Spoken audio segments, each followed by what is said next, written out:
Кейде бұл өмірде жалғыз қалғандай боласың. Өмірлік серігіңді еш уақытта жолықтырмайтындай сезімде боласың. Біреулерге Құдай бақыт бере салады. Енді біреулердің өмірі азапқа толы болатын емес. Бақытқа лайық екеніңді қалай дәлелдейсің? Қайтсем бар қиындықты жеңіп, махаббат сезіміне бөл. Бұл мүмкін бе? Әр әйел затының әйел бақытына құқы бар емес пе? Тек әркімнің оған барар жолы әртүрлі.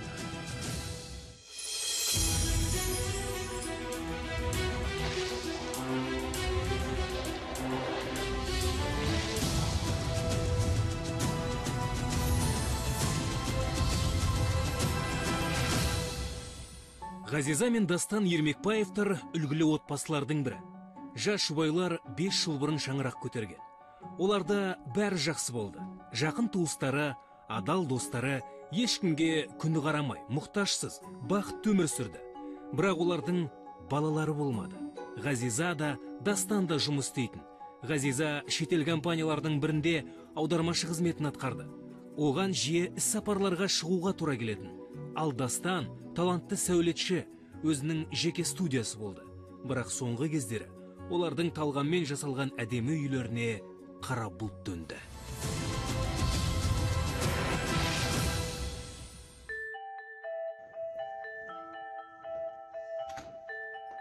Сол кеште Ғазиза Мәскеуден келген болады. Іс-сапар қиын болып, келіссөз жасау ауырға соқты. Бірақ соңында бәрі ойдағыдай аяқталып, келіншек көтеріңкі көңіл күймен үйіне оралған еді. Бірақ ол жатын бөлмеге кіргенде көңіл күйі күрт түсті. Бір нәрсенің шик екенін сезгендей болды. Дастан, жаным, бергеле қойш. Қымбаттым. Жаным, мен жоқта үйде біреу болды ма? Не айтып тұрсың? Жаным, мен семен ұрысқым кеп тұрған жоқ. Сен бірақ білесің, мен әр заттың өз орында тұратын білемін. Сосын кейін біреудің үйге келгені анық. Қайдағын айтпашы, жан, түк түсініп тұрған жоқ. Дастан, мен кет бара жатқан кезде мына жерде тарақ тұрған. Анау айна оң жақта тұрған, ол қазір сол жақта тұр. Жастықтың тісі де ауысқан. Не айтасың бұған, айтшы? Жаным, сен соны айтып тұрсың ба?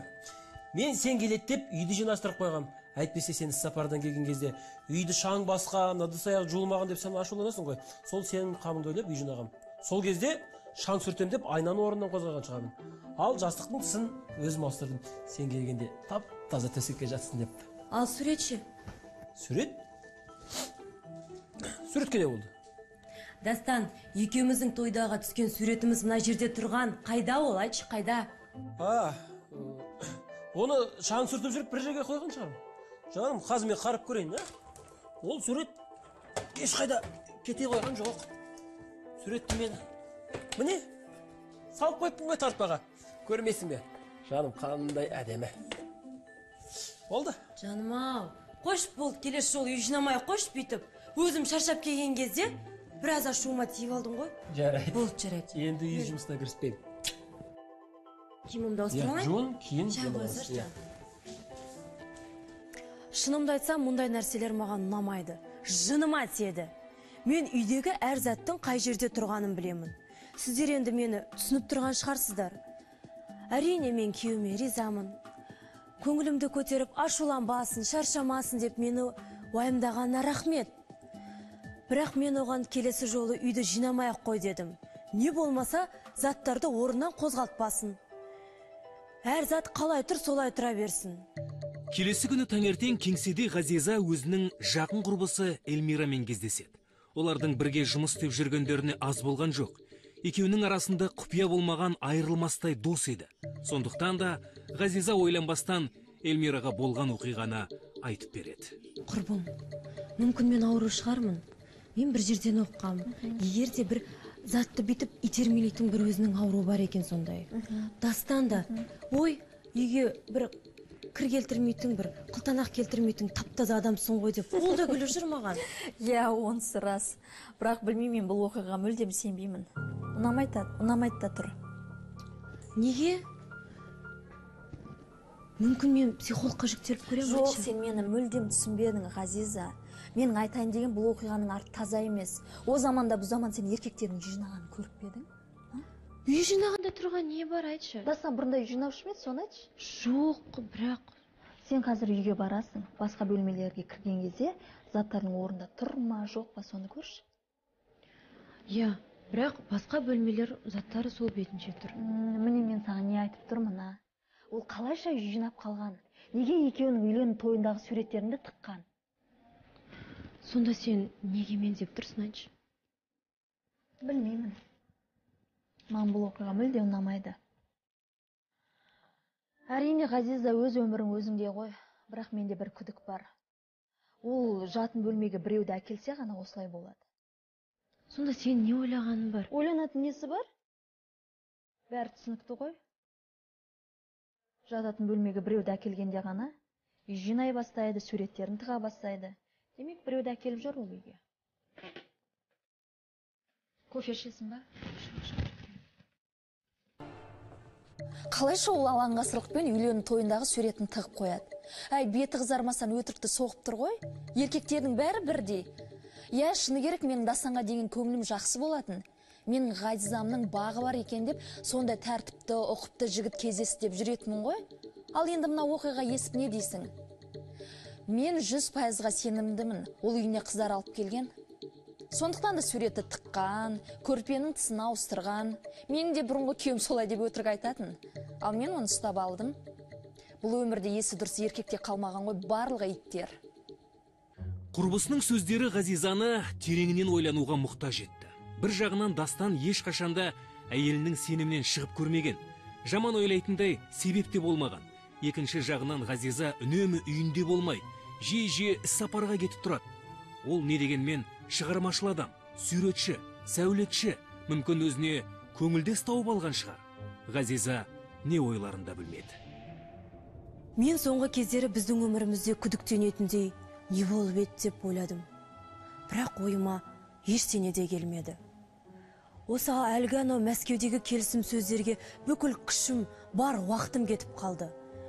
Тіпті Дастанның кешкі ас ішпей жүргенін де білмеппін ғой. Бірақ соңғы кезде Дастан өте көңілсіз. Соның бәрін ойласам, кеудемде жанымды бір қорқыныш үйрелейді. Ғазиза жұмыс күннің аяқталуын тағатсыздана күтіп үйіне қарай безді. Ол күйеуімен ашық сөйлесіп бар шындықты анықтауға шешім қабылдады. Не ол паранойя ауруымен ауырады, не күйеуі шынымен де оның көзіне шөп салып жүр. Демек шындықтың бетін ашу керек. Бірақ екінші нұсқа жайында келіншек ойламауға тырысты. Егер расында күйеуі басқа қызбен көңіл көтерсе, ол тіпті не істейтінін де елестете алмады. Дастан, екеумізге сөйлесу керек. Әйелің сөйлесу керек деген кезде алысқа қаш дейді. Мен сенімен қалжыңдасып тұрғаным жоқ. Сені ақтарайын деп те тұрған жоқпын осы жерде. Осы сен әшейінде үй жинамайтын, алғы жолы неге үй жинап қалдың сен, соны айтшы маған, а? Ой, жаным, қойшы осыны. Мен саған ақымақпын ба? Мен сені көріп жүрмін. Жұмысың ауыр. Ары-бері шасында жүресің. Содан кейін саған көмектесейін деп ойладым. Шаршайсың. Жарайды. Мамам келген, ризасың ба? Не үшін? Келді да, мына үй неге шаң, ыдыс жуылмаған, әйелің тазалыққа қарамайды деп үйдің бәрін өзі жинап шықты. Көрпенің тісін ауыстырған да сол, шаң сүрткен де сол. Ал енді суретті қорапқа салып қойғаны, енді ол басқа енелер сияқты келін баласының ұлының басына шабады деп қорқады шығар. Жоқ, сонда ол мені жаман әйел деп ойлай ма? Жоқ, жаным. Олай ойлама, ол жүрек түбінде бәрібір сені жақсы көреді. Сендей адамды қалай жақсы көрмеуге болады, айтшы. Енді әрине ол менің мамам болса да әр кезде дұрыс айта бермейтін білем. Бірақ енді ене болған соң болады да ондай. Қояқшы осын, жаным, е? Е? Жақсы болды бәрін ашып сөйлесіп алғанымыз. Онда маманы қонаққа шақырайық үйге. Кешкі ас әзірлейік. Мен жақсы әйел екенімді көрсін. Е. Сөйтейік. Жарайды, мен кешкі ас әзірлей берейін, е? Мен сол кезде маған бәрібір психологқа бару керек деп ойладым. Жүйкем жұқарып кетті. Жоқ, үй жинауға көмектесем десе не бар деймін да? Бір сол айнаны орнынан қозғалтты деп сонша шу көтердім. Бір өзімді қызғаншақ жаман әйел сезіндім. Бірақ енді бәрінің шешілгеніне өте қуаныштымын. Келесі күні Ғазиза Эльмира мен Астанаға іс-сапармен шу керек болды. Ол кеңсеге көтеріңкі көңіл күймен келе жатты. Құрбысына бекерден бекер күмәнданғанын айтуға асықты. Сен келісім шарты бар папканы алдың ба? Алдым. Ұшақта тағы бір қарап шығайық. Білесің ғой оның қаншалықты қиын екенін. Аха, барлығын сөмкеге салып қойдым. Аударудың өзі күш болады ертең. Айтпақшы, сен Дастан туралы жаман ойлапсың. Мен? Енді оның өтірік айтқаны рас. Бірақ үйді оның мамасы, яғни менің енем жинап кетіпті. Енең бе келген? Сонымен? Сонымен не? Ештеңе. Өтірікті ұйқастырады ау. Ұйқастырады? Жарайды, енді ашуланбай қойшы, болды. Ой, Енең болса енең шығар. Аз білсең тәтті ұйықтайсың. Сен де қоймайсың әйтеуір. Ғазиза құрбысына азаланып, түнерген күйінде қағаздарды оқып отырды. Егер оның некесі сәтсіз болса, барлығының да күйеуі әйелдеріне өтірік айтады деген сөз емес. Бой жеткен бақытты отбасымды құрбым көре алмайды деп ойлады. Сондықтан да Дастан мен ұрыстыруға тырысып жүр деп күдіктенді. Бірақ кешкісін Ғазиза ашуын басып, Эльмирамен сөйлесуді жөн көрді. Білесің бе, құрбым, сен Дастан туралы жаман ойладың кеше. Оған өтірік айту не бар, айтшы? Оған одан не пайда? Ой, құрбыжан, саған тағы да айтар едім, бірақ сен ренжіп қаласың ғой. Жарайды, болды, бір тыймашы енді. Мен сен бар ғой, маған ренжігеніңді қаламаймын. Мен сені тек қана бар ғой, былай қорғағым келеді, ақымақ болғаныңды қаламаймын сені. Эльмира, ол мүлдем ондай адам емес. Ол өте жақсы, тәртіпті. Әрі ол мені қатты жақсы көреді. Жарайды. Адал, сүйеді, тәртіпті. Ой, Ғазиза, қандай ақымақсың. Сен оған бар ғой, кешке қоңырау шалып, не істейтінін сұрап қой кешке жақын. Жарай ма? Мен айтқанымды орындашы. Жарайды. Ғазиза өкпелі түрімен телефонына қарай ұмтылып, күйеуіне хабарласа бастады. Ол құрбысына мұрнын шүйіріп, оның некесі берік екенін дәлелдегісі келді. Ал Эльмира мені көре алмайды, сол үшін жынданып жүр деп ойлайды. Бірақ Дастан телефон тұтқасын көтермеді. Жауап бермейді. Қайда жүр өзі? Ғазиза, болды, мен саған енді бұдан кейін еш нәрсе демеймін. Білдің ба? Бәрібір сен маған сенбейсің ғой. Бірақ мен саған ескерттім, осыны біл. Бірақ мен бұның бәріне сене алмаймын. 2 сағат болды маған хабарласпағанына.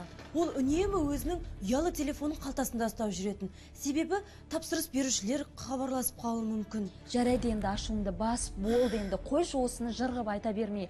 Таңертең қоңырау шалып өзінің анық-қанығын біліп аларсың. Жарай ма? Болды, ашуыңды бас енді. Сосын мен саған айтып қояйын, өміріңнің ең қымбат жылдарын сол адамға құртқаннан гөрі ащы шындық жақсы емес пе? Соны білгені жақсы емес пе?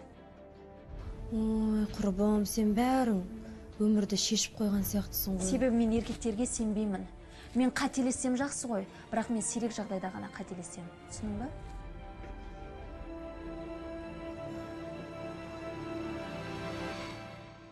Сол түні Ғазиза ұйықтай алмады. Ол Дастанның қоңырауын күтті. Не үшін телефон тұтқасын көтермегенін айтып түсіндіреді деп үміттенді. Бірақ ол хабарласпады. Ғазиза көз жасын көл қылып, таң ағарып ата бастағанда ұйықтап кетті.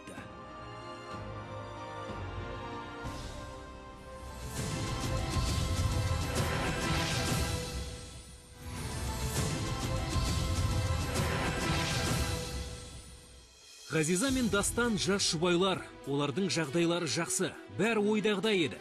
Махаббат та, сыйлы достары да, жанашыр туыстары да, жанға жайлы әдемі пәтерлер де болды.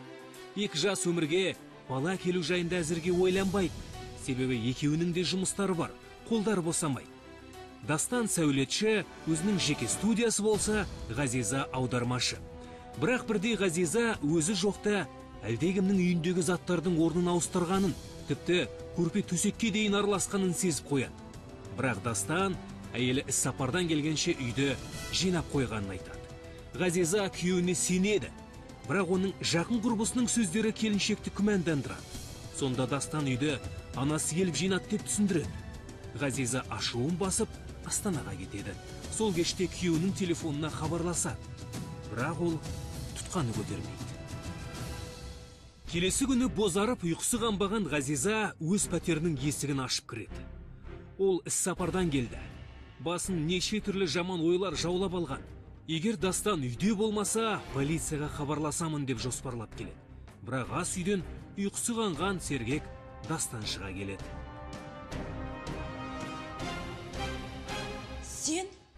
Сен?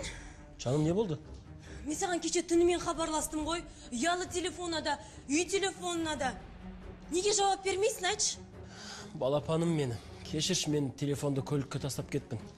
Оны таңертең бірақ көрдім. Кеше жұмыста ары-бері жүгіріп жүріп, мен тіпті сен уайымдайды деп ойлаған жоқпын. Ерте үйге келдім де, жатып ұйықтап қалдым. Рас айтам, қатты шаршадым жаным. Ал таңертеңгісін көрмедің ба менің хабарласқанымды? Көрдім. Бірақ сенің ұшаққа мінгеніңді білдім де хабарласпадым. Сен мені есімнен ажыратайын дедің ғой. Мен енді болмағанда полицияға хабарласайын дегем. Ғазиза, қош болдық. Не, тұрмын ғой, сап-саумын, ештеңе болған жоқ. Мен саған бутерброд дайындап қойдым. Білесің ғой мен сені уайымдайтынымды. Оның үстіне анау Эльмирада қайдағы жоқ заттарды айтып, ой миымды ашып. Эльмира не дейді? Ой, жай. Анау мынау деп шошытып мені. Енді мысалы не деді? Есіне алмай қош болды, ойламай қош оны. Білесің ғой Эльмира жақсы қыз, уайымдайды. Сөзсінге маған әр затты қорқынышты заттарды айтып, мені қорқытып, үрейімді ұшырып тастады. Ой, болды жаным, қош. Сен әзірлеген бутербродты жеп, шек-шия. Ғазизаның күмәні сейіліп, ашуы басылғандай болды.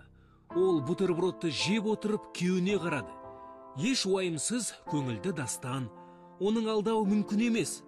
Бірақ сонда да бойында сенбестік қалды. Мен оған сенгім келді, қатты сенгім келді. Бұл жолы да үй жинауға қатысты оқиға болды. Дастан кейінгі кезде өте көңілді болып жүр. Менің көңілімді ойлап, менің қамымды ойлап, бутерброд жасап жүгіріп жүр. Бірақ сонда да мен оған сенбеймін. Бір ой мазалайды мені қайта-қайта. Ғазиза тыныштала алмай, өзін қоярға жер таппады. Дастан мені алдап жүр деген ой басынан кетпей қойды. Кешкісін Дастанның ұйықтағанын күткен Ғазиза оның ұялы телефонын алып, ол хабарласқан нөмірлермен хаттарды тексере бастайды. СМС хаттардың бірі белгісіз нөмірге жіберіліпті.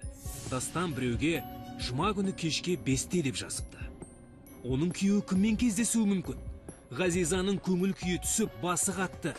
Бірақ ең қорқыныштысы, бұл хат Дастанның айтуынша ұйықтап қалып, телефон көлікте қалып қойды деген уақытта жіберілген екен.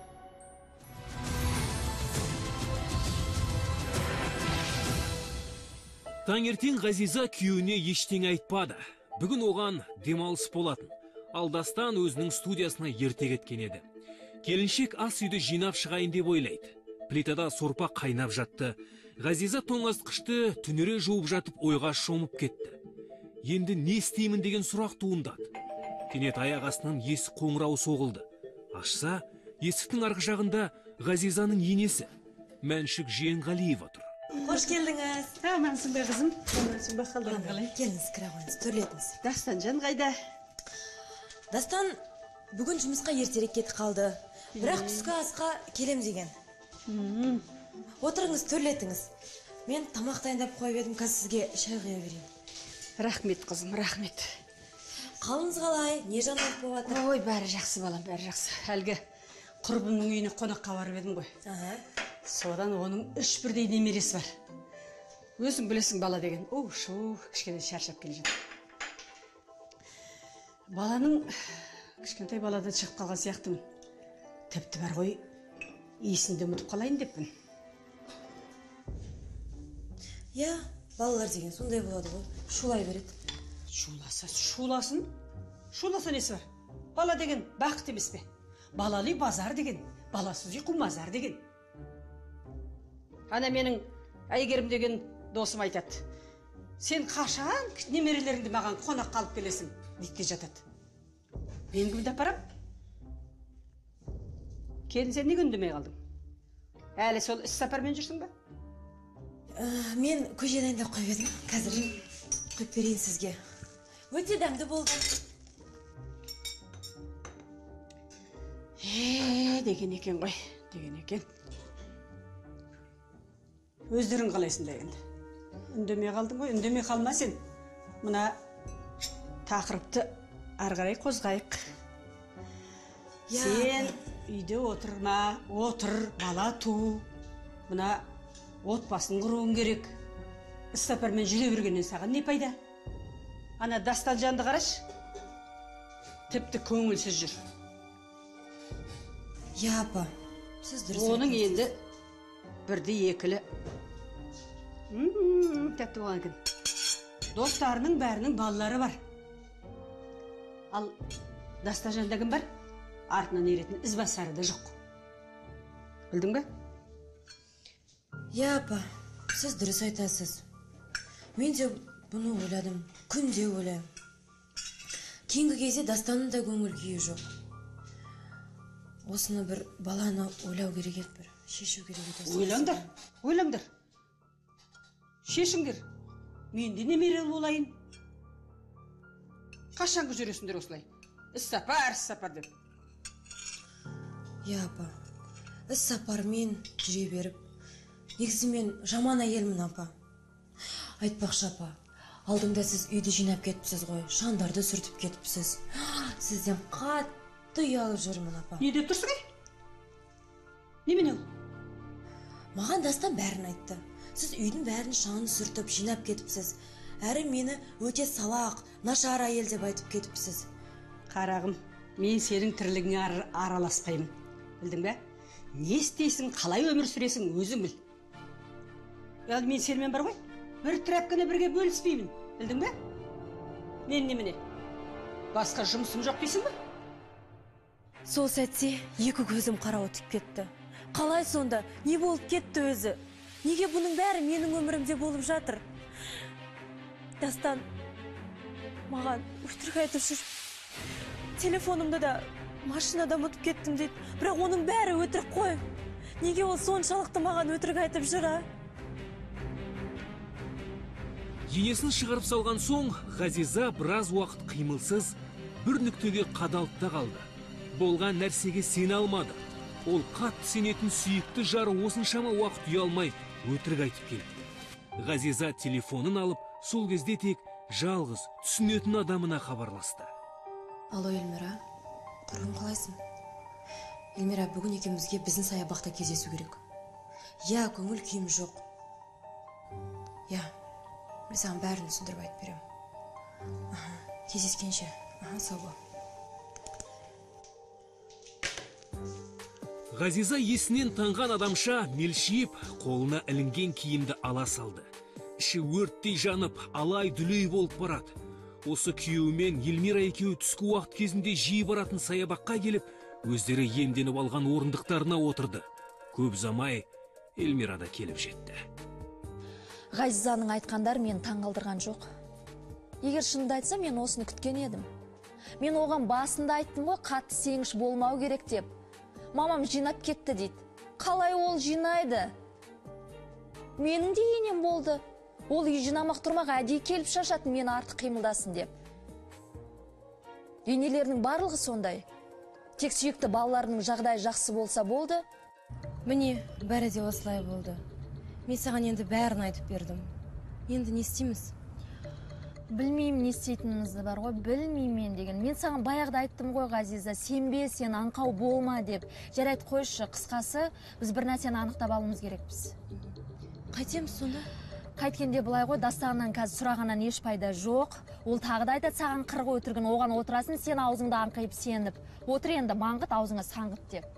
Не істейміз енді? Не істегенде былай істейсің, сен анықтап мен дұрыстап тыңдап ал. Сен Дастанға былай дейсің, бейсенбіден сенбіге дейін іс-сапармен жолға шығып бара жатырмын дейсің. Түсіндің ба? Содан кейін бейсенбі күні менің үйіме келесің, қонасың, содан кейін жұма күні кешкісін біз оның артынан аңдимыз. Көреміз қай қызбен кездесіп жүрген. Сосын сазайын тартқызамыз, білдің ба? Айтпақшы, кешкісін оның бір Жұма күні бір Иә, сен кездесу бар дегесін, бекер емес, болды. Соны қолданып, Бір шошаңдап қалған қызбен кездесен деп тұр ғой, жарайды, уайымдама, жаңа айттым ғой саған, бейсенбі күні кешкі жақын келесің маған, қонасың, содан кейін ары қарай көре жатармыз. Жарай ма? Болды.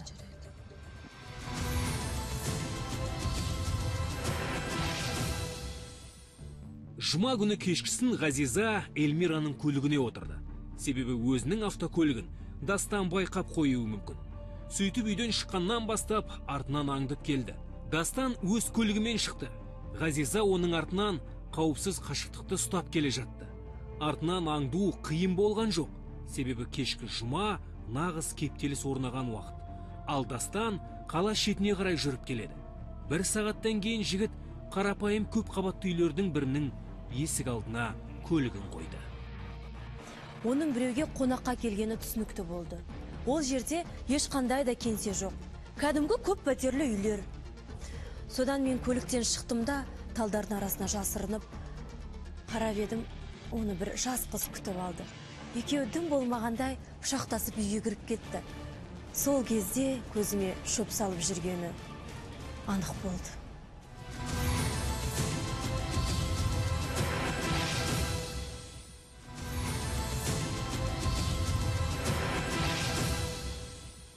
Ғазиза мен Дастан жас әрі әдемі отбасы. Ғазиза ірі компанияда аудармашы, ал Дастанның жеке сәулет студиясы бар. Бірақ олардың отбасылық өміріне сыза түседі. Ғазиза күйеуі көзіне шөп салып жүргенін, үнемі өтірік сөйлейтінін біліп қояды. Отқа майды Ғазизаның құрбысы Эльмира да құя түседі. Ол Дастанның көңілдесі пайда болғанына сенімді, сондықтан оның артынан аңдуға кеңес береді. Күйеуінің көлігін аңдып жүріп Ғазиза қаланың сыртындағы көп қабатты үйлердің қасынан бірақ шығады. Ол сол жерде Дастанды бір жас қыз күтіп алғанын көреді. Сосын олар екеуі үйге кіріп кетеді. Есінен тануға аз қалған Ғазиза кері шегініп үйіне қарай қайтты. Жолда келе жатып ол бәрін шешіп тастады. Кезінде махаббатқа толы әдемі үйлеріне келіншек тек заттарын жинап, мәңгілікке кетуге соңғы рет кіремін деп жоспарлады. Мен енді оның жанында бір секундқа да қалмаймын. Мен оған сендім.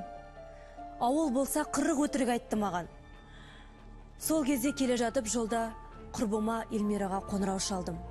Ол маған үйге келіп тұра бер деді. Жанымды түсінетін жалғыз құрбым Эльмира ғана болды. Тіпті туысқандарға не айтарымды білмедім. Өзі ақыры қырық өтірік құрастырып жүр ғой. Өзі түсіндірсін туысқандарға. Ғазиза тірілдеп қалтырап, киімдерін шабаданға лақтыра берді. Сол сәтте есіктен қоңырау үні естілді. Келіншек оны Эльмира екен деп ойлайды. Заттарын жинауға көмектесейін деген шығар.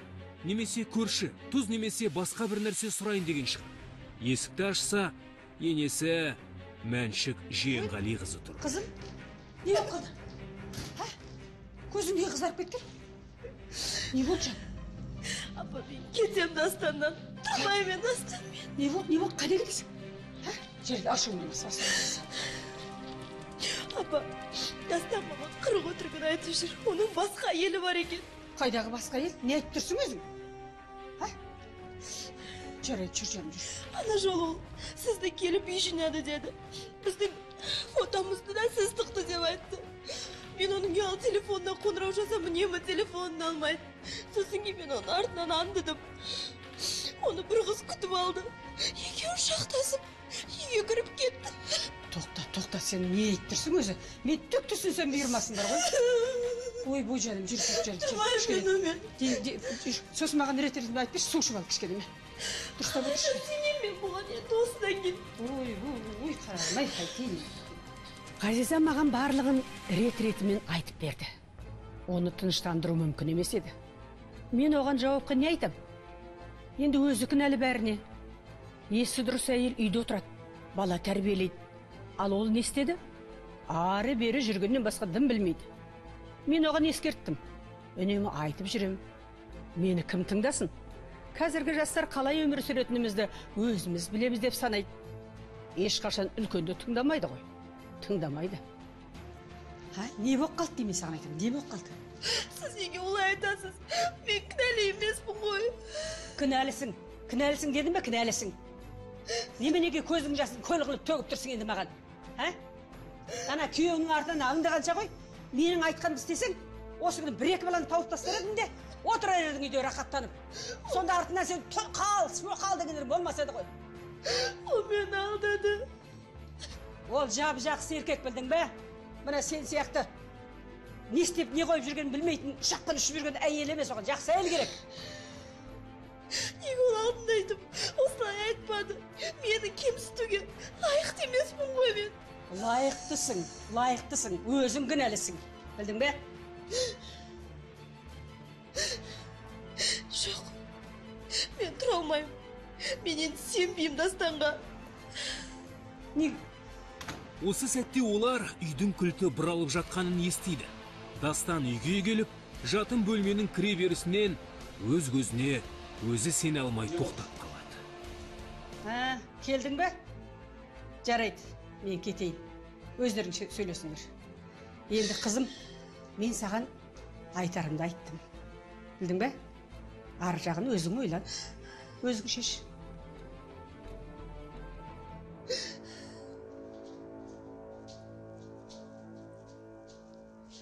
Ғазиза, не болды? Сен Шымкенттедің ғой, неге жылап тұрсың?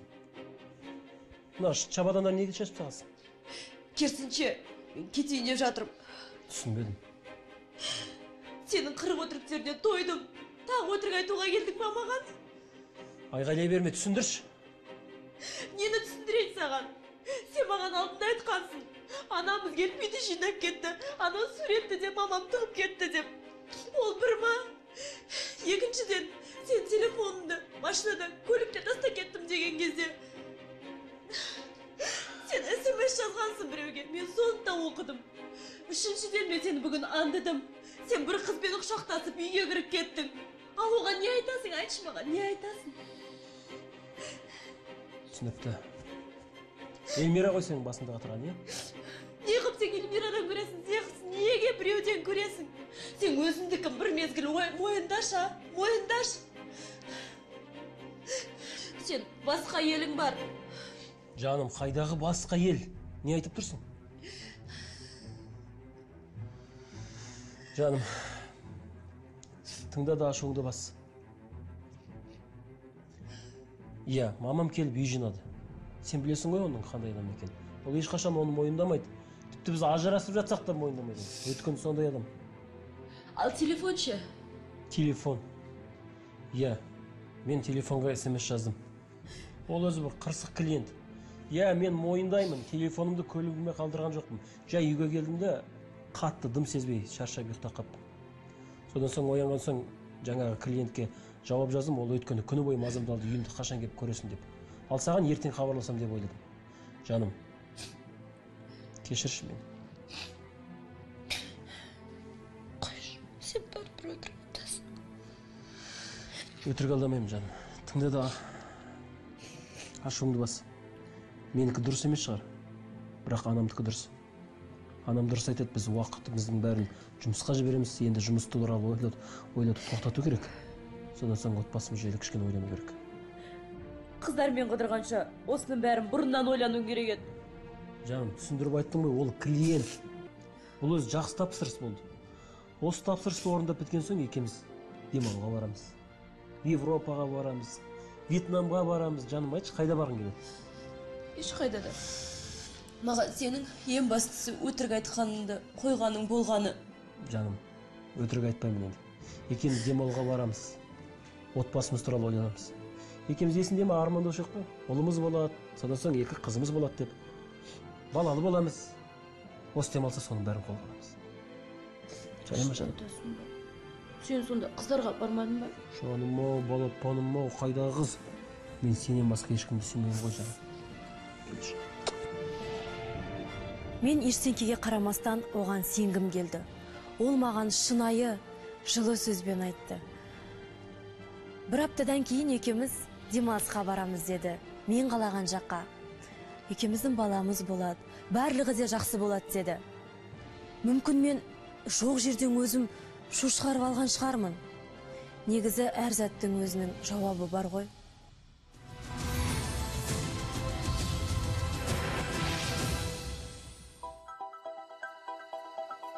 Келесі күні бақыттан бас айналған Ғазиза таң атпастан Эльмираны кафеге таңғы ас ішуге шақырады. Сөйтіп бәрін айтып береді. Ой, Эльмира, мен жынды болып қалыппын ғой. Қалайша мен Дастанды маған көзіме шөп салады деп ойлап жүрдім, а? Ол мүлдем ондай адам емес. Ол өте сыпайы, жақсы. Және де ол мені жақсы көреді екен. Мен білмеймін, жақсы көрсе жақсы көретін шығар. Мен Дастанды жақсы білмеймін да ғой. Бірақ істеп отырған ісі маған ұнамайды. Кім білсін?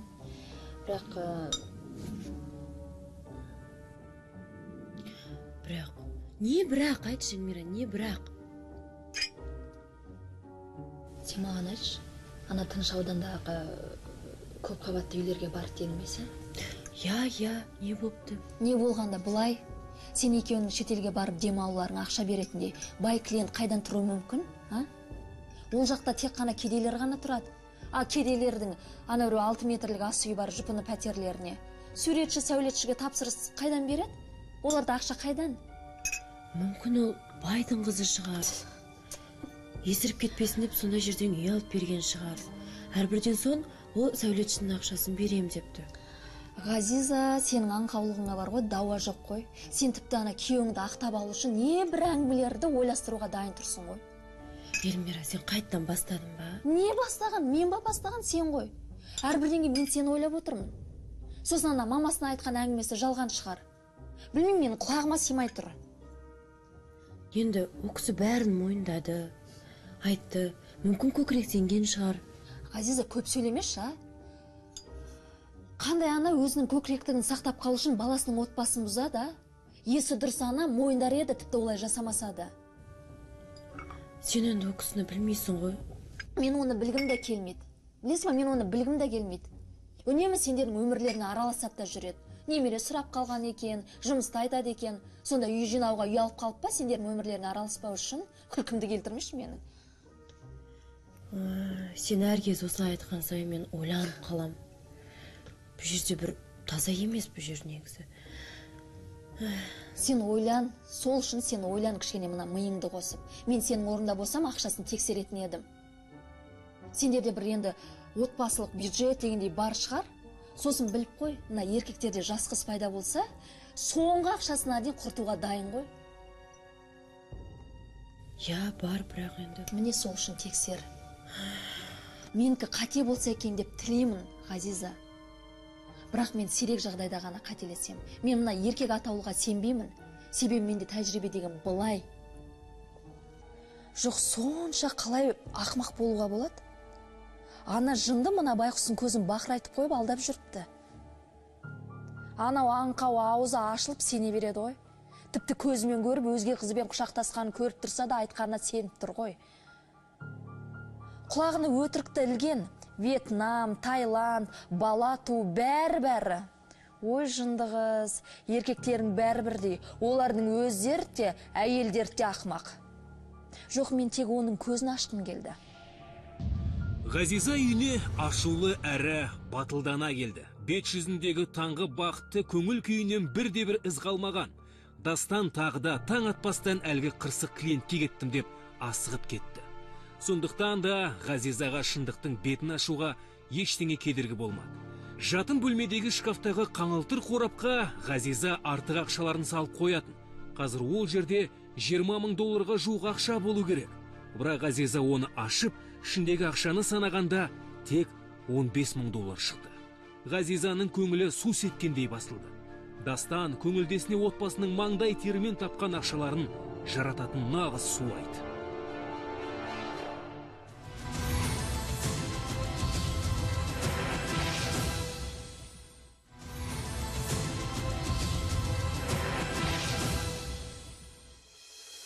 Аудармашы Ғазиза мен сәулетші Дастанның бақытты отбасына қатер төнеді. Ғазиза күйеуін көзіне шөп салып жүр деп күмәнданып, оның бірнеше өтірігін ашқан. Бірде келіншек олардың жатын бөлмесіне әлдегімнің келгенін, заттардың орнын ауыстырғанын, көрпе тыстарын ауыстырғанын сезеді. Бірақ күйеуі анасының келіп үйін жинап кеткенін айтады. Сосын Ғазиза күйеуінің артынан аңдып, бір қызбен кездескенін көреді. Бірақ Дастан оны қырсық тапсырыс беруші деп айтады. Оның тапсырысы қымбат және сол жұмысты бітірген соң шетелге демалып қайтамыз, бала сүйеміз деп уәде береді. Дегенмен Ғазизаның сыншыл, қырағы құрбысы Эльмира Дастанның сөздерінен кіріз дейді.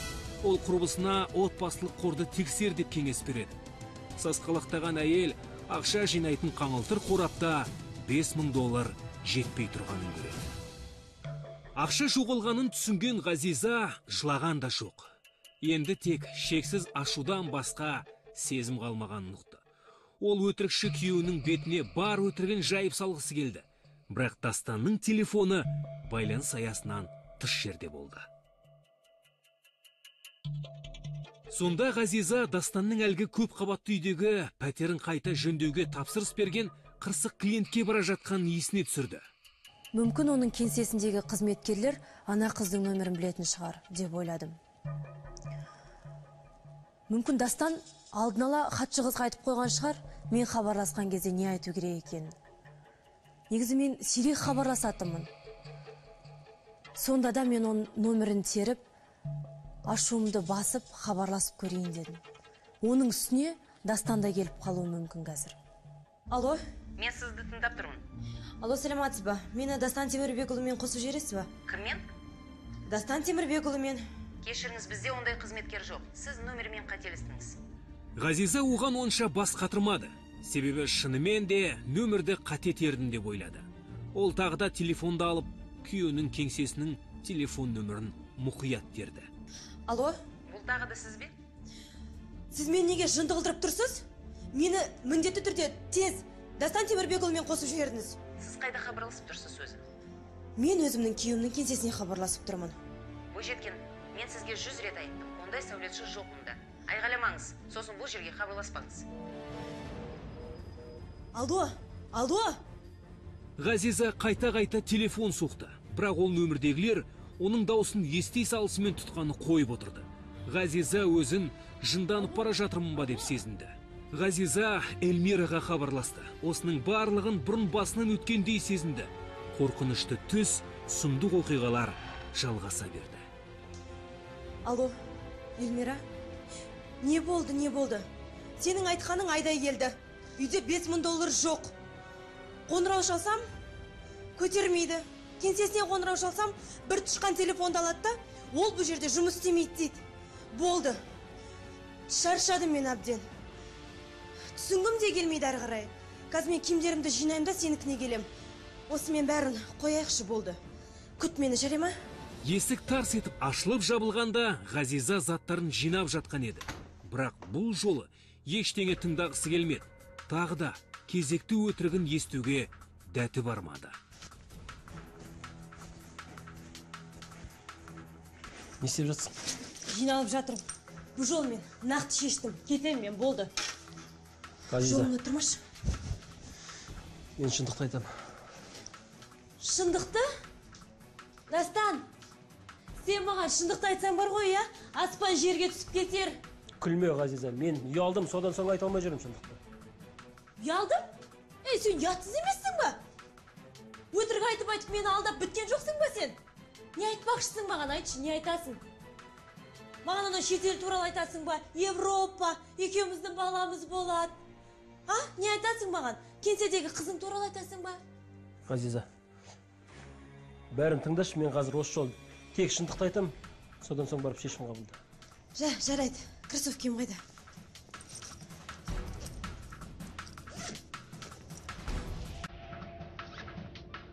Айт шындықты, айт.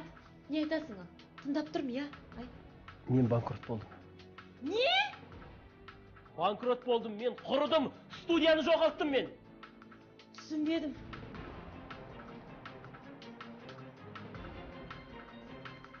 Мен бүкіл бизнесім күйіп кетті. Бәрін жоғалттым. Сен неге маған бұны бұрын айтпадың? Неге жасырдың? Қалай айтам? Сен жұмысыңда көтеріліп жатсың, әрі-бері ұшып жүрсің әуеде. Сонда мен саған кеп, мен банкрот болдым деп тұрам ба? $5000 қайда? Мен 2 ай бұрын кеңсені жоғалттым. 2 ай бұрын өтірік алдап жүрдім мен. Содан соң басқа кеңсе іздедім. Кездескендерім бәрі алыста болды. Ал анау қыз менің досымның әпкесі, ол өзінің бөлмесін маған арзанға берді. Ай, ақымақ. Неғып оның бәрін маған бұрыннан ашып айтпадың?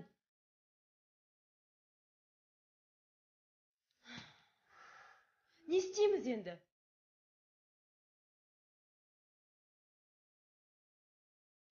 Ақымағым-ай.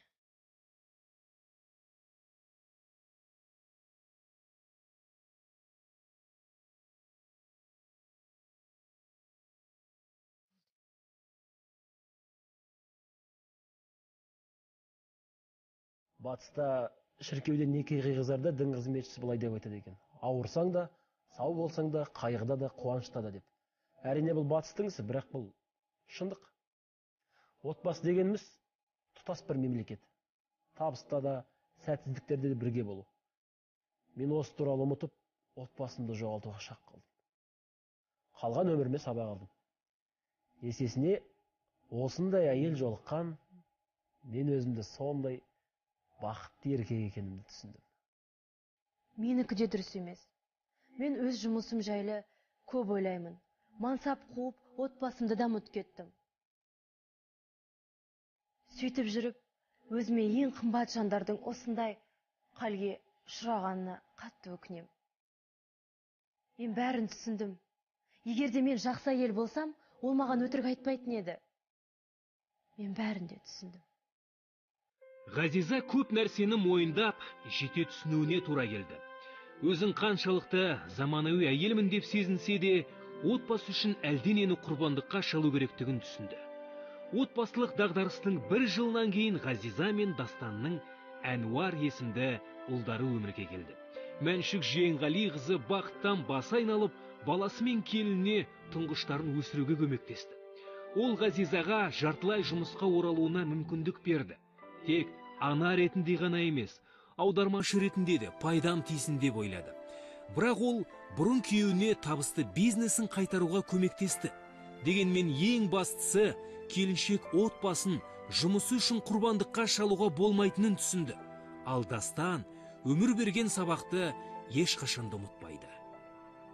Ең жақын адамдарын алдамау, отбасы адалдықты жақсы көреді, және ол еркектік намыстан да жоғары.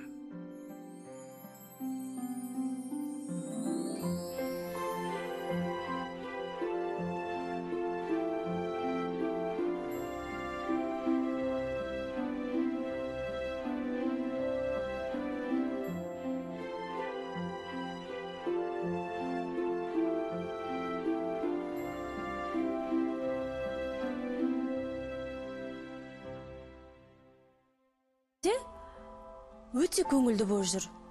Менің көңілімді ойлап, менің қамымды ойлап, бутерброд жасап жүгіріп жүр. Бірақ сонда да мен оған сенбеймін. Бір ой мазалайды мені қайта-қайта. Ғазиза тыныштала алмай, өзін қоярға жер таппады. Дастан мені алдап жүр деген ой басынан кетпей қойды. Кешкісін Дастанның ұйықтағанын күткен Ғазиза оның ұялы телефонын алып, ол хабарласқан нөмірлермен хаттарды тексере бастайды. СМС хаттардың бірі белгісіз нөмірге жіберіліпті. Дастан біреуге жұма күні кешке 5-те деп жазыпты. Оның күйеуі кіммен кездесуі мүмкін? Ғазизаның көңіл күйі түсіп басы қатты. Бірақ ең қорқыныштысы, бұл хат Дастанның айтуынша ұйықтап қалып, телефон көлікте қалып қойды деген уақытта жіберілген екен.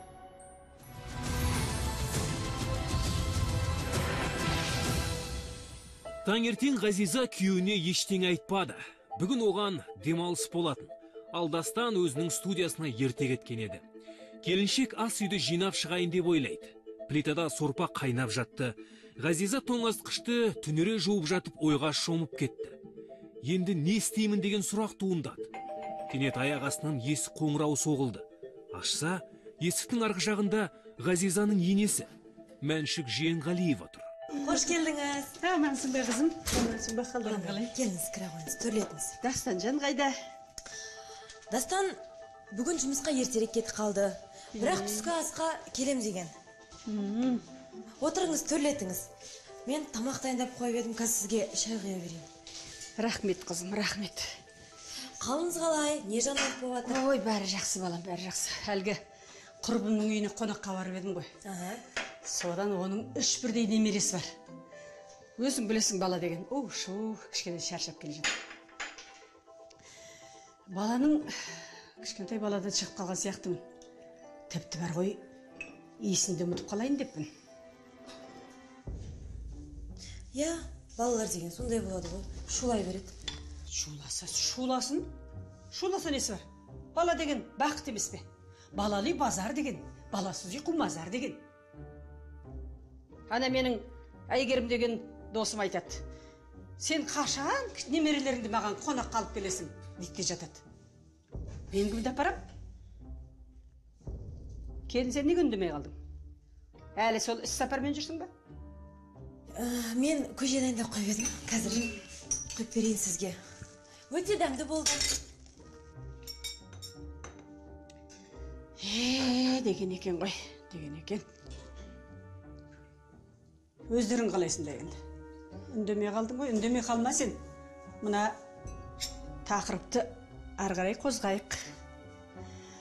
Сен үйде отырма, отыр, бала ту. Мына отбасын құруың керек. Іс-сапармен жүре бергеннен саған не пайда? Ана Дастан жанды қараш. Тіпті көңілсіз жүр. Я, апа, сіз дұрыс. Оның енді бірді екілі. Тәтті болған екен. Достарының бәрінің балалары бар. Ал Дастажанда кім бар? Артынан еретін ізбасары да жоқ. Білдің бе? Я, апа, сіз дұрыс айтасыз. Мен де бұны ойладым, күнде ойлаймын. Кейінгі кезде Дастанның да көңіл күйі жоқ. Осыны бір баланы ойлау керек еді, бір шешу керек еді. Ойлаңдар, ойлаңдар. Шешіңдер. Мен де немерелі болайын. Қашанғы жүресіңдер осылай? Іс-сапар деп. Я, апа, іс-сапармен жүре беріп. Негізі мен жаман әйелмін, апа. Айтпақшы, апа, алдыңда сіз үйді жинап кетіпсіз ғой, шандарды сүртіп кетіпсіз. Сізден қатты ұялып жүрмін, апа. Не деп тұрсың? Немене ол? Маған Дастан бәрін айтты. Сіз үйдің бәрін шаңын сүртіп, жинап кетіпсіз. Әрі мені өте салақ, нашар әйел деп айтып кетіпсіз. Қарағым, мен сенің тірлігіңе араласпаймын. Білдің бе? Не істейсің, қалай өмір сүресің, өзің біл. Яғни мен сенімен бар ғой, бір трәпкіні бірге бөліспеймін. Білдің бе? Мен немене? Басқа жұмысым жоқ дейсің бе? Сол сәтте екі көзім қара өтіп кетті. Қалай сонда? Не болып кетті өзі? Неге бұның бәрі менің өмірімде болып жатыр? Дастан маған өтірік айтып жүр. Телефонымды да машинада ұмытып кеттім дейді. Бірақ оның бәрі өтірік қой. Неге ол соншалықты маған өтірік айтып жүр, а? Енесін шығарып салған соң, Ғазиза біраз уақыт қимылсыз бір нүктеге қадалып та қалды. Болған нәрсеге сене алмады. Ол қатты сенетін сүйікті жары осыншама уақыт ұялмай өтірік айтып келді. Ғазиза телефонын алып, сол кезде тек жалғыз түсінетін адамына хабарласты. Алло, Эльмира, құрбым қалайсың? Эльмира, бүгін екеумізге біздің саябақта кездесу керек. Я, көңіл күйім жоқ. Я, мен саған бәрін түсіндіріп айтып беремін. Кездескенше. Сау бол. Ғазиза есінен танған адамша мелшиіп, қолына ілінген киімді ала салды. Іші өрттей жанып, алай-дүлей болып барады. Осы күйеуімен Эльмира екеуі түскі уақыт кезінде жиі баратын саябаққа келіп, өздері емденіп алған орындықтарына отырды. Көп замай Эльмира да келіп жетті. Ғазизаның айтқандар мен таңғалдырған жоқ. Егер шынымды айтсам, мен осыны күткен едім. Мен оған басында айттым ғой, қатты сенгіш болмау керек деп. Мамам жинап кетті дейді. Қалай ол жинайды? Менің де енем болды. Ол үй жинамақ тұрмақ әдейі келіп шашатын, мен артық қимылдасын деп. Енелерінің барлығы сондай. Тек сүйікті балаларының жағдайы жақсы болса болды. Міне, бәрі де осылай болды. Мен саған енді бәрін айтып бердім. Енді не істейміз? Білмеймін не істейтінімізді бар ғой, білмеймін деген. Мен саған баяғыда айттым ғой Ғазиза, сенбе, сен аңқау болма деп. Жарайды қойшы, қысқасы, біз бір нәрсені анықтап алуымыз керекпіз. Қайтеміз сонда? Қайткенде былай ғой, Дастаннан қазір сұрағаннан еш пайда жоқ. Ол тағы да айтады, саған қырық өтірігін оған отырасын, сен аузыңда аңқайып сеніп. Отыр енді маңғыт, аузыңа саңғыт деп. Не істейміз енді? Не істегенде былай істейсің, сен анықтап мен дұрыстап тыңдап ал. Сен Дасанға былай дейсің, бейсенбіден сенбіге дейін сапармен жолға шығып бара жатырмын дейсің. Түсіндің ба? Содан кейін бейсенбі күні менің үйіме келесің, қонасың, содан кейін жұма күні кешкісін біз оның артынан аңдимыз. Көреміз қай қызбен кездесіп жүрген. Сосын сазайын тартқызамыз, білдің ба? Айтпақшы кешкісін оның бір жұма күні бір кездесу. Иә, сен кездесу бар дегесін. Бекер емес, болды. Иә, бір шошаңдап қалған қызбен кездессен деп тұр ғой. Жарайды, уайымдама, жаңа айттым ғой саған. Бейсенбі күні кешкі жақын келесің маған, қонасың, содан кейін ары қарай көре жатармыз. Жарай ма? Болды.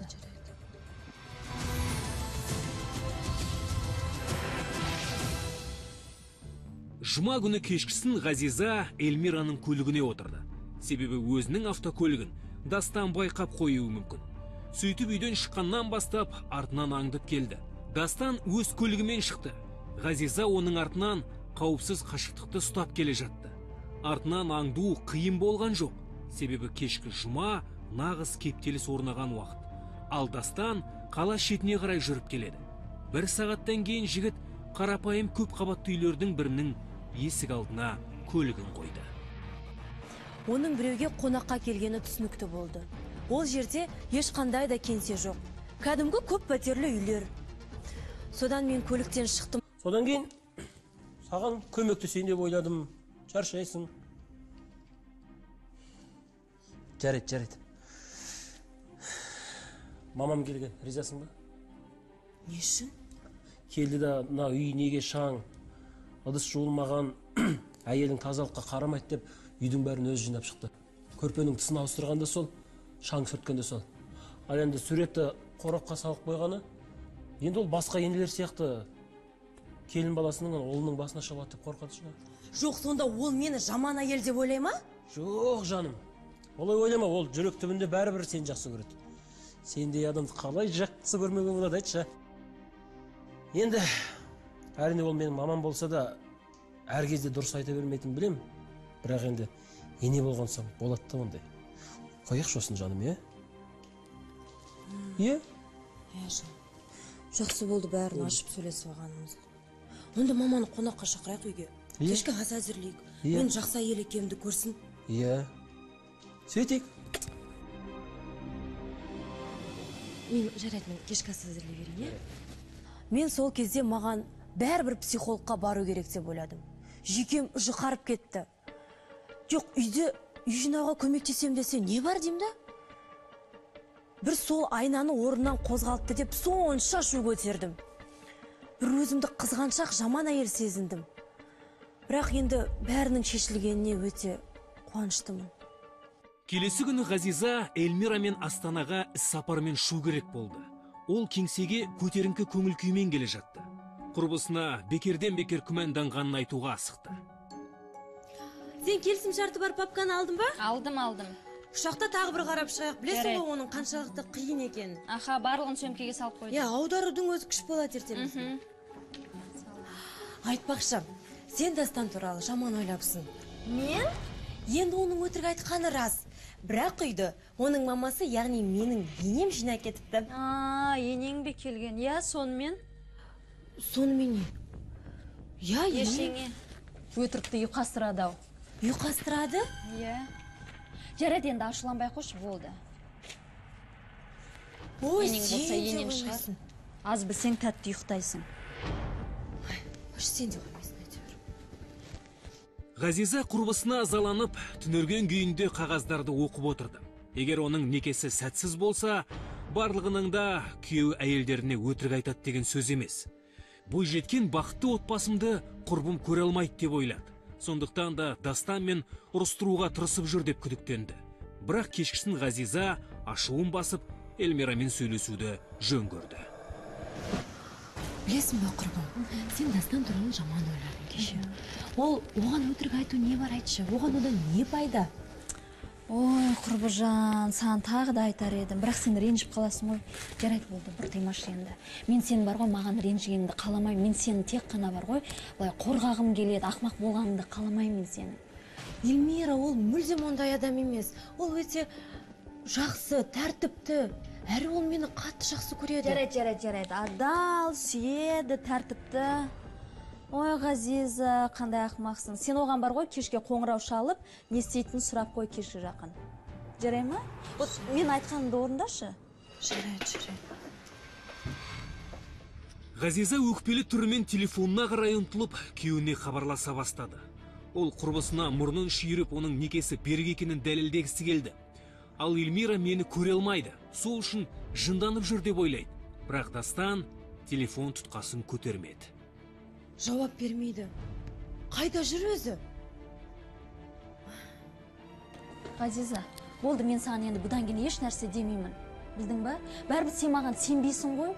Бірақ мен саған ескерттім, осыны біл. Бірақ мен бұның бәріне сене алмаймын.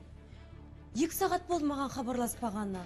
Ол үнемі өзінің ұялы телефонын қалтасында ұстап жүретін. Себебі тапсырыс берушілер хабарласып қалуы мүмкін. Жарайды енді, ашуыңды бас, болды енді. Қойшы осыны жырғып айта бермей. Таңертең қоңырау шалып өзінің анық-қанығын біліп аларсың. Жарай ма? Болды, ашуыңды бас енді. Сосын мен саған айтып қояйын, өміріңнің ең қымбат жылдарын сол адамға құртқаннан гөрі ащы шындық жақсы емес пе? Соны білгені жақсы емес пе? Ой, құрбым, сен бәрің өмірді шешіп қойған сияқтысың ғой. Себебі мен еркектерге сенбеймін. Мен қателессем жақсы ғой, бірақ мен сирек жағдайда ғана қателесем. Түсінің ба?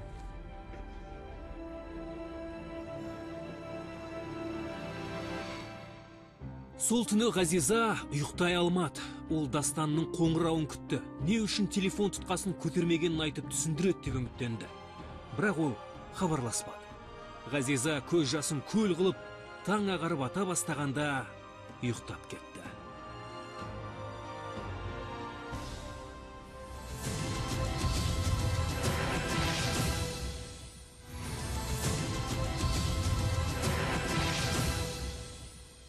Ғазиза мен Дастан жас жұбайлар, олардың жағдайлары жақсы, бәрі ойдағыдай еді.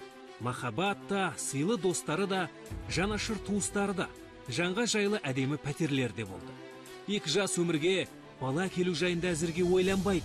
Себебі екеуінің де жұмыстары бар, қолдары босамайды.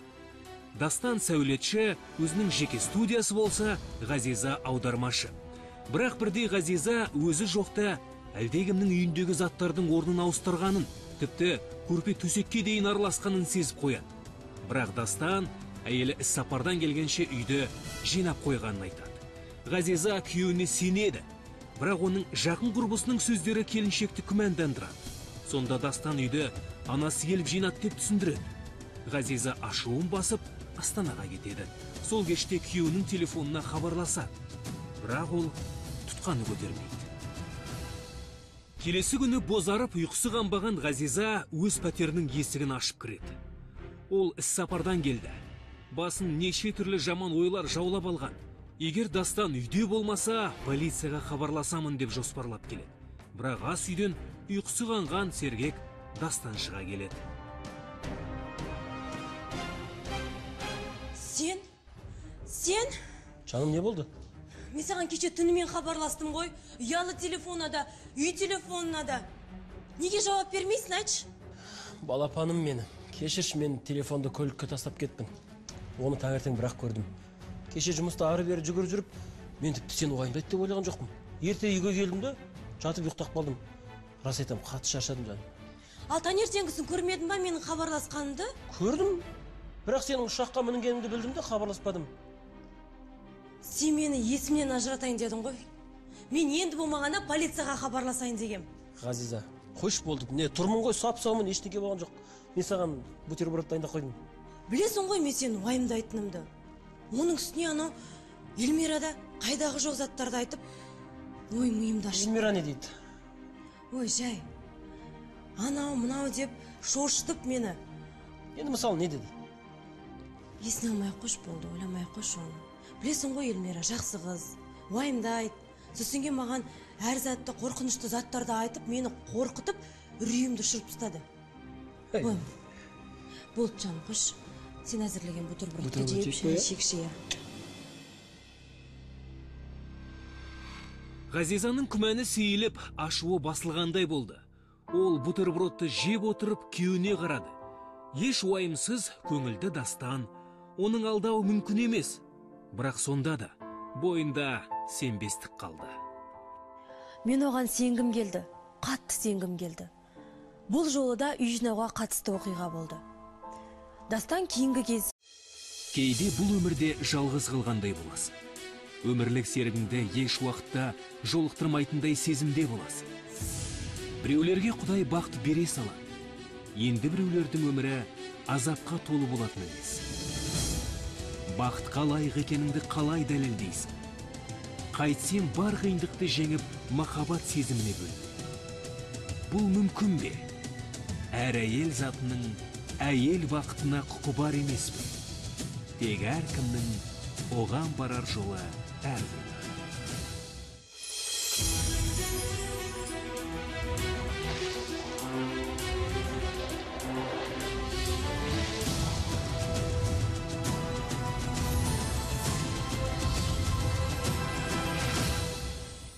Ғазиза мен Дастан Ермекбаевтар үлгілі отбасылардың бірі. Жас жұбайлар 5 жыл бұрын шаңырақ көтерген. Оларда бәрі жақсы болды. Жақын туыстары, адал достары, ешкімге күні қарамай, мұқтажсыз, бақытты өмір сүрді. Бірақ олардың балалары болмады. Ғазиза да, Дастан да жұмыс істейтін. Ғазиза шетел компаниялардың бірінде аудармашы қызметін атқарды. Оған жиі іс-сапарларға шығуға тура келетін. Ал Дастан талантты сәулетші, өзінің жеке студиясы болды. Бірақ соңғы кездері олардың талғаммен жасалған әдемі үйлеріне қара бұлт төнді.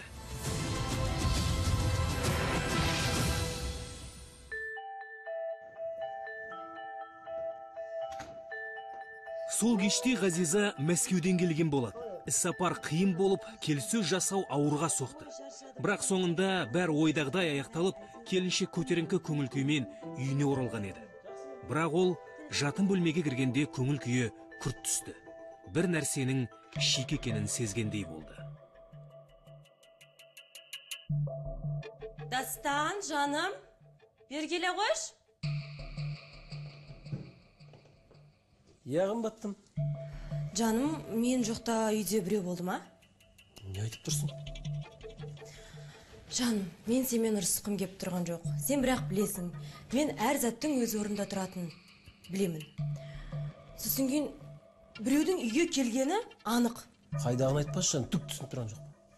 Дастан, мен кет бара жатқан кезде мына жерде тарақ тұрған. Анау айна оң жақта тұрған, ол қазір сол жақта тұр. Жастықтың тісі де ауысқан. Не айтасың бұған, айтшы? Жаным, сен соны айтып тұрсың ба?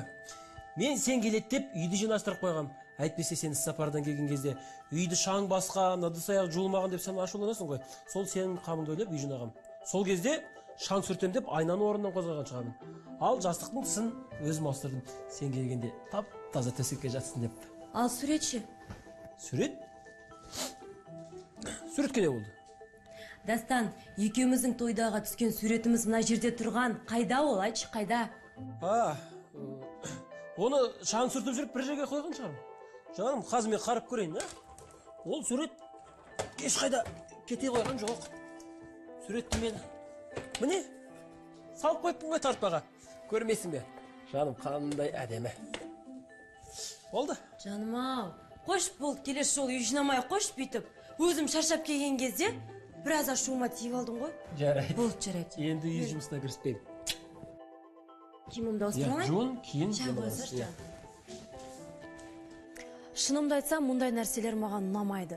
Жыныма тиеді. Мен үйдегі әр заттың қай жерде тұрғанын білемін. Сіздер енді мені түсініп тұрған шығарсыздар. Әрине, мен күйеуіме ризамын. Көңілімді көтеріп, ашуланбасын, шаршамасын деп мені уайымдағанына рахмет. Бірақ мен оған келесі жолы үйді жинамай-ақ қой дедім. Не болмаса, заттарды орнынан қозғалтпасын. Әр зат қалай тұр, солай тұра берсін. Келесі күні таңертең кеңседе Ғазиза өзінің жақын құрбысы Эльмирамен кездеседі. Олардың бірге жұмыс істеп жүргендеріне аз болған жоқ. Екеуінің арасында құпия болмаған айырылмастай дос еді. Сондықтан да Ғазиза ойланбастан Эльмираға болған оқиғаны айтып береді. Құрбым, мүмкін мен ауру шығармын. Мен бір жерден оққам. Егер де бір затты бүйтіп итермелейтін бір өзінің ауру бар екен сондай. Дастан да, ой, үйге бір кір келтірмейтін, бір қылтанақ келтірмейтін таптаза адамсың ғой деп, ол да күліп жүр маған. Иә, онысы рас. Бірақ білмеймін, бұл оқиғаға мүлдем сенбеймін. Ұнамайды да тұр. Неге? Мүмкін мен психологқа жүктеліп көремін. Жоқ, сен мені мүлдем түсінбедің, Ғазиза. Менің айтайын деген бұл оқиғаның арты таза емес. О заманда бұл заман сен еркектердің үй жинағанын көріп пе едің? Үй жинағанда тұрған не бар, айтшы? Дастан бұрында үй жинаушы ма еді, соны айтшы. Жоқ, бірақ Сен қазір үйге барасың, басқа бөлмелерге кірген кезде заттардың орнында тұр ма, жоқ па, соны көрші. иә, бірақ басқа бөлмелер заттары сол бетінше тұр. Міне мен саған не айтып тұрмын, а? Ол қалайша үй жинап қалған? Неге екеуінің үйлену тойындағы суреттеріңді тыққан? Сонда сен неге мен деп тұрсың, айтшы? Білмеймін. Маған бұл оқиға мүлде ұнамайды. Әрине, Ғазиза, өз өмірің өзіңде ғой, бірақ менде бір күдік бар. Ол жатын бөлмеге біреуді әкелсе ғана осылай болады. Сонда сен не ойлағаның бар? Ойланатын несі бар? Бәрі түсінікті ғой. Жататын бөлмеге біреуді әкелгенде ғана үй жинай бастайды, суреттерін тыға бастайды. Демек, біреуді әкеліп жүр ол үйге. Кофе ішесің ба? Қалайша ол алаңғасырлықпен үйлену тойындағы суретін тығып қояды. Әй, беті қызармасан өтірікті соғып тұр ғой. Еркектердің бәрі бірдей. Иә, шыны керек, менің Дастанға деген көңілім жақсы болатын. Менің Ғазизамның бағы бар екен деп, сондай тәртіпті, ұқыпты жігіт кездесті деп жүретінмін ғой. Ал енді мына оқиға есіп не дейсің? Мен 100%-ға сенімдімін. Ол үйіне қыздар алып келген. Сондықтан да суреті тыққан, көрпенің тысына ауыстырған. Менің де бұрынғы күйеуім солай деп өтірік айтатын. Ал мен оны ұстап алдым. Бұл өмірде есі дұрыс еркекте қалмаған ғой, барлығы иттер. Құрбысының сөздері Ғазизаны тереңінен ойлануға мұқтаж етті. Бір жағынан Дастан ешқашанда әйелінің сенімінен шығып көрмеген. Жаман ойлайтындай себеп те болмаған. Екінші жағынан Ғазиза үнемі үйінде болмай, жиі іс-сапарға кетіп тұрады. Ол не дегенмен шығармашыл адам, суретші, сәулетші, мүмкін өзіне көңілдес тауып алған шығар. Ғазиза не ойларын да білмеді. Мен соңғы кездері біздің өмірімізде күдіктенетіндей не болып еді деп ойладым. Бірақ ойыма ештеңе де келмеді. Осы әлгі анау Мәскеудегі келісім сөздерге бүкіл күшім, бар уақытым кетіп қалды. Тіпті Дастанның кешкі ас ішпей жүргенін де білмеппін ғой. Бірақ соңғы кезде Дастан өте көңілсіз. Соның бәрін ойласам, кеудемде бір, жанымды бір қорқыныш үйрелейді. Ғазиза жұмыс күннің аяқталуын тағатсыздана күтіп үйіне қарай безді. Ол күйеуімен ашық сөйлесіп бар шындықты анықтауға шешім қабылдады. Не ол паранойя ауруымен ауырады, не күйеуі шынымен де оның көзіне шөп салып жүр. Демек шындықтың бетін ашу керек. Бірақ екінші нұсқа жайында келіншек ойламауға тырысты. Егер расында күйеуі басқа қызбен көңіл көтерсе, ол тіпті не істейтінін де елестете алмады. Дастан, екеумізге сөйлесу керек. Әйелің сөйлесу керек деген кезде алысқа қаш дейді. Мен сенімен қалжыңдасып тұрғаным жоқ. Сені ақтарайын деп те тұрған жоқпын осы жерде. Осы сен әшейінде үй жинамайтын, ал жолы неге үй жинап қалдың, сен соны айтшы маған, а? Ой, жаным, қойшы осыны. Мен саған ақымақпын ба? Мен сені көріп жүрмін. Жұмысың ауыр. Ары-бері ұшасында жүресің. Мұнда талдардың арасына жасырынып қарап едім, оны бір жас қыз күтіп алды. Екеуі дым болмағандай құшақтасып үйге кіріп кетті. Сол кезде көзіме шөп салып жүргені анық болды.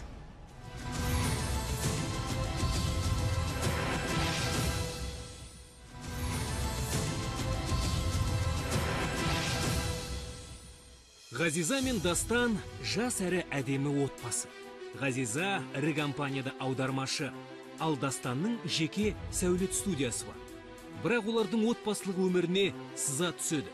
Ғазиза күйеуі көзіне шөп салып жүргенін, үнемі өтірік сөйлейтінін біліп қояды. Отқа майды Ғазизаның құрбысы Эльмира да құя түседі. Ол Дастанның көңілдесі пайда болғанына сенімді. Сондықтан оның артынан аңдуға кеңес береді. Күйеуінің көлігін аңдып жүріп Ғазиза қаланың сыртындағы көп қабатты үйлердің қасынан бірақ шығады. Ол сол жерде Дастанды бір жас қыз күтіп алғанын көреді. Сосын олар екеуі үйге кіріп кетеді. Есінен тануға аз қалған Ғазиза кері шегініп үйіне қарай қайтты. Жолда келе жатып ол бәрін шешіп тастады. Кезінде махаббатқа толы әдемі үйлеріне келіншек тек заттарын жинап, мәңгілікке кетуге соңғы рет кіремін деп жоспарлады. Мен енді оның жанында 1 секундқа да қалмаймын. Мен оған сендім. Ауыл болса қырық өтірік айтты маған. Сол кезде келе жатып жолда құрбыма Эльмираға қоңырау шалдым. Ол маған үйге келіп тұра бер деді. Жанымды түсінетін жалғыз құрбым Эльмира ғана болды. Тіпті туысқандарға не айтарымды білмедім. Өзі ақыры қырық өтірік құрастырып жүр ғой. Өзі түсіндірсін туысқандарға. Ғазиза тірілдеп, қалтырап, киімдерін шабаданға лақтыра берді. Сол сәтте есіктен қоңырау үні естілді. Келіншек оны Эльмира екен деп ойлайды. Заттарын жинауға көмектесейін деген шығар. Немесе көрші, тұз немесе басқа бір нәрсе сұрайын деген шығар. Есікті ашса, енесі Мәншік Жиенғали қызы тұр. Қызым, не болып қалды? Көзің не қызарып кеткен? Не болды жан? Апа, мен кетем Дастаннан. Тұрмаймын Дастанмен. Не болды, қайда кетесің? Жерді ашуын емес,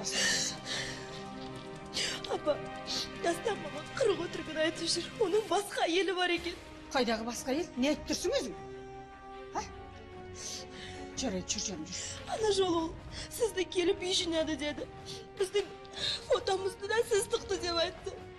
Мен оның ұялы телефонына қоңырау жасам, үнемі телефонын алмайды. Сосын кейін мен оның артынан аңдыдым. Оны бір қыз күтіп алды.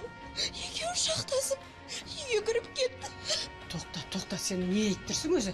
Мен түк түсінсем бұйырмасыңдар ғой. Ой, жаным, жүр. Сосын маған рет-ретінде айтып берші, су ішіп ал кішкене. Дұрыстап отыршы. Сенен мен болған енді осыдан кейін. Ой, қарамай қайтейін. Ғазиза маған барлығын рет-ретімен айтып берді. Оны тыныштандыру мүмкін емес еді. Мен оған жауапқа не айтам? Енді өзі кінәлі бәріне. Есі дұрыс әйел үйде отырады, бала тәрбиелейді. Ал ол не істеді? Ары бері жүргеннен басқа дым білмейді. Мен оған ескерттім. Үнемі айтып жүрем. Мені кім тыңдасын? Қазіргі жастар қалай өмір сүретінімізді өзіміз білеміз деп санайды. Ешқашан үлкенді тыңдамайды ғой. Тыңдамайды. Не болып қалды деймін саған айтам, не болып қалды? Сіз неге олай айтасыз? Мен кінәлі емеспін ғой. Кінәлісің дедім бе, кінәлісің? Неменеге көзің жасын көл қылып төгіп тұрсың енді маған? Ана күйеуінің артынан аңдағанша ғой, менің айтқанымды істесең, осы күні бір-екі баланы тауып тастар едің де, отырар едің үйде рахаттанып. Сонда артынан сен қал дегендер болмас еді ғой. Ол мені алдады. Ол жақсы еркек білдің бе? Мына сен сияқты не істеп не қойып жүргенін білмейтін, шаққан үшіп жүрген әйел емес, оған жақсы әйел керек. Неге ол алдында айтып, осылай айтпады. Мені кемсітуге лайықты емеспін ғой мен. Лайықтысың, өзің кінәлісің. Білдің бе? Жоқ, мен тұра алмаймын. Мен енді сенбеймін Дастанға. Осы сәтте олар үйдің кілті бұралып жатқанын естиді. Дастан үйге келіп, жатын бөлменің кіре берісінен өз көзіне өзі сене алмай тоқтап қалады. Келдің бе? Жарайды, мен кетейін. Өздерің сөйлесіңдер. Енді қызым, мен саған айтарымды айттым. Білдің бе? Ар жағын өзің ойлан, өзің шеш.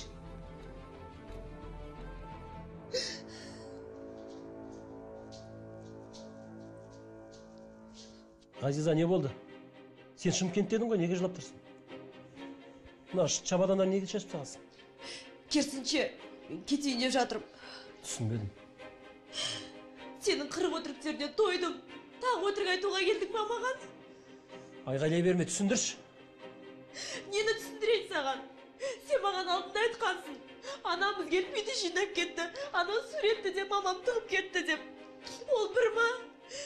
Екіншіден, сен телефоныңды машинада көлікте тастап кеттім деген кезде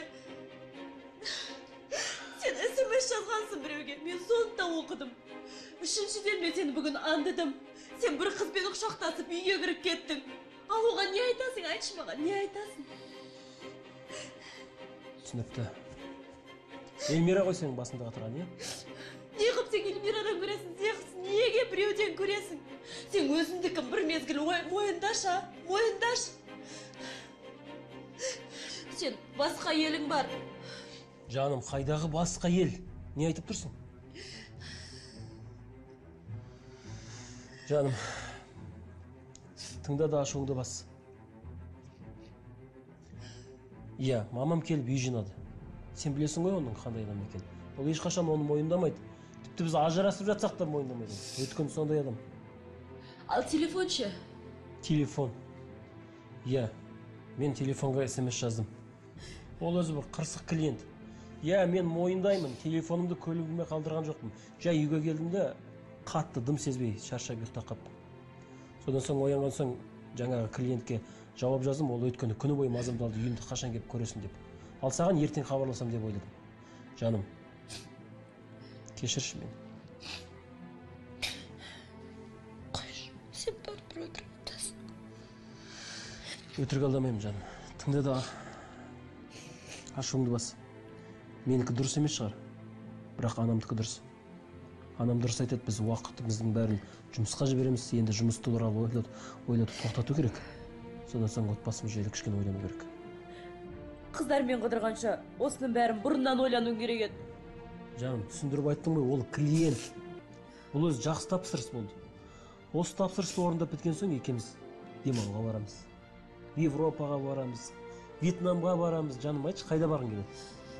Ешқайда да. Маған сенің ең бастысы өтірік айтқаныңды қойғаның болғаны. Жаным, өтірік айтпаймын енді. Екеуміз демалуға барамыз.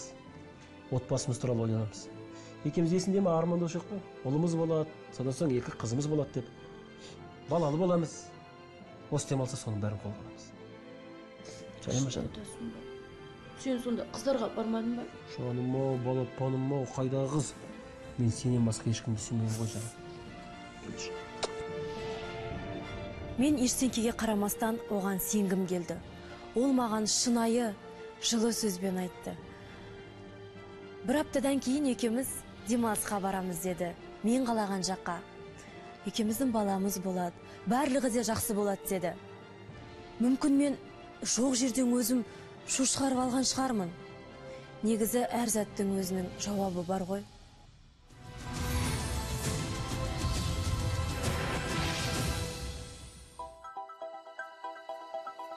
Келесі күні бақыттан бас айналған Ғазиза таң атпастан Эльмираны кафеге таңғы ас ішуге шақырады. Сөйтіп бәрін айтып береді. Ой, Эльмира, мен жынды болып қалыппын ғой.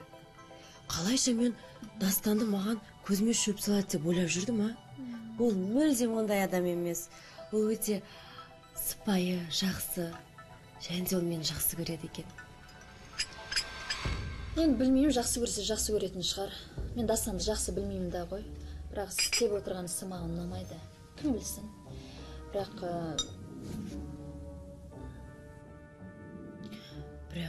не бірақ, айтшы, Эльмира, не бірақ?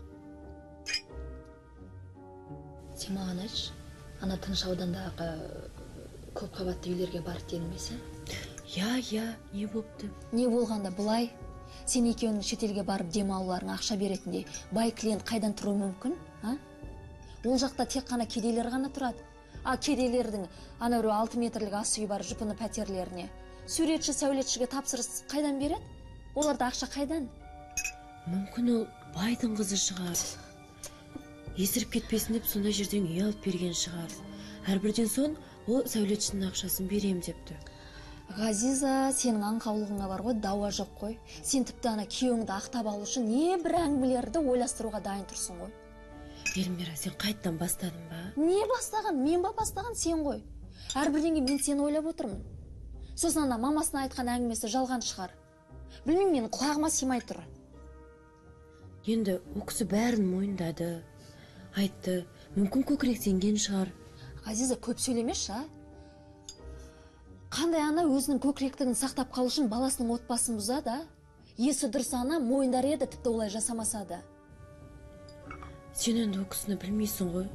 Мен оны білгім де келмейді. Білесің ба, мен оны білгім де келмейді. Үнемі сендердің өмірлеріне араласып та жүреді. Немере сұрап қалған екен, жұмыста айтады екен. Сонда үй жинауға ұялып қалып па, сендердің өмірлеріне араласпау үшін күлкімді келтірмеші мені. Сен әркез осылай айтқан сайын мен ойланып қалам. Бұл жерде бір таза емес бұл жер негізі. Сен ойлан, сол үшін сен ойлан кішкене мына миыңды қосып. Мен сенің орында болсам ақшасын тексеретін едім. Сендерде бір енді отбасылық бюджет дегендей бар шығар. Сосын біліп қой, мына еркектерде жас қыз пайда болса, соңғы ақшасына дейін құртуға дайын ғой. Бар, бірақ енді. Міне сол үшін тексер. Менікі қате болса екен деп тілеймін, Ғазиза. Бірақ мен сирек жағдайда ғана қателесем. Мен мына еркек атаулыға сенбеймін. Себебі менде тәжірибе деген былай. Жоқ, сонша қалай ақмақ болуға болады? Ана жынды мына байқұсын көзін бақырайтып қойып алдап жүріпті. Анау аңқау аузы ашылып сене береді ғой. Тіпті көзімен көріп, өзге қызбен құшақтасқанын көріп тұрса да айтқанына сеніп тұр ғой. Құлағыны өтірікті ілген, Вьетнам, Таиланд, Балату, бәрі. Ой, жынды қыз, еркектердің бәрі бірдей, олардың өздері де, әйелдері де ақмақ. Жоқ, мен тек оның көзін ашқым келді. Ғазиза үйіне ашулы әрі батылдана келді. Бет жүзіндегі таңғы бақытты көңіл күйінен бірде-бір із қалмаған. Дастан тағы да таң атпастан әлгі қырсық клиентке кеттім деп асығып кетті. Сондықтан да Ғазизаға шындықтың бетін ашуға ештеңе кедергі болмады. Жатын бөлмедегі шкафтағы қаңылтыр қорапқа Ғазиза артық ақшаларын салып қоятын. Қазір ол жерде $20,000 жуық ақша болу керек. Бірақ Ғазиза оны ашып, ішіндегі ақшаны санағанда тек $15,000 шықты. Ғазизаның көңілі су сепкендей басылды. Дастан көңілдесіне отбасының маңдай терімен тапқан ақшаларын жарататын нағыз су айты.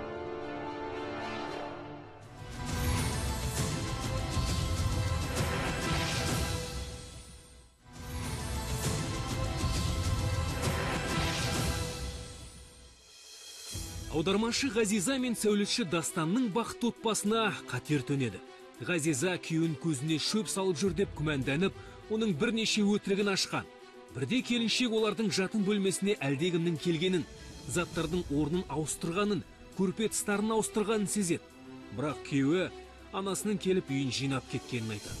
Сосын Ғазиза күйеуінің артынан аңдып, бір қызбен кездескенін көреді. Бірақ Дастан оны қырсық тапсырыс беруші деп айтады.